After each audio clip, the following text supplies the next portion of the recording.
l'épidémie du Covid-19 a mis les sociétés européennes, les institutions et les gouvernements européens face à une croisée de chemins, c'est-à-dire au besoin de prendre des mesures, des formules pour sortir de cette crise. Une crise qui est d'abord économique, au-delà de vraiment une crise sanitaire, mais aussi une crise qui remet en question les formules du passé pour faire face aux crises économiques.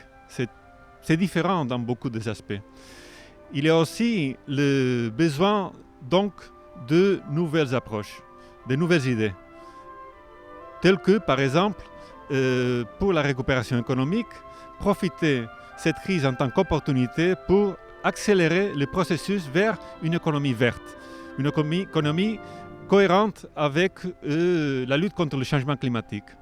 Aussi, ça sera l'opportunité de faire face à une mondialisation un peu différente qui tient en compte des aspects tels que la sécurité humaine, la sécurité alimentaire et la protection stratégique de quelques industries.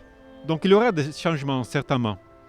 C'est aussi du côté de l'Union européenne le pari clair pour le multilatéralisme et aussi pour le renforcement des alliances, des partenariats. Et là, on trouve l'Afrique en tant que région voisine, continent voisin de l'Europe, un potentiel partenaire à renforcer. Il y a certainement toute une histoire de partenariat entre l'Union africaine et l'Union européenne, mais dans ce nouveau contexte, il nous faut aussi entendre en tant qu'Européens les nouvelles idées, les nouvelles approches de l'Afrique. Cette crise, je pense qu'il apparaît clairement qu'elle est une crise de l'Anthropocène, une crise de nos modèles civilisationnels.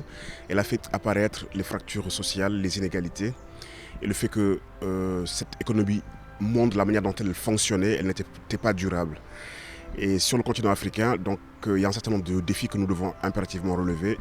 Il y a le défi de la sécurité alimentaire, il y a le défi du soin, donc les systèmes de santé, mais il y a le défi aussi de réinventer notre économie, de la rendre beaucoup plus résiliente à un certain nombre de chocs, d'avoir une industrialisation qui est neutre en carbone et surtout, pour certains secteurs, donc d'avoir une sorte d'autonomie stratégique, puisqu'on a vu que lorsque les frontières étaient fermées et que certains pays étaient exclusivement dépendants du commerce international, donc on a vu les difficultés que ça créait.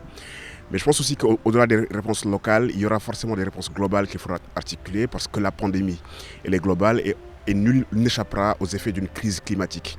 Et que là, c'est l'occasion pour nous de refaire monde. Et de refaire monde en considérant qu'en fait, que nous partageons le même destin et ne pas tomber dans l'écueil du repli sur soi. Parce que c'est une tentation forte, se replier sur ses ressources, s'occuper d'abord de ses communautés et de laisser les autres à leur sort. Donc je pense que s'il y a une leçon importante à tirer de cette crise, c'est la nécessité donc, de faire monde par une équité territoriale globale et en mettant en œuvre un modèle économique, social, écologique qui est durable et qui assure du bien-être au plus grand nombre.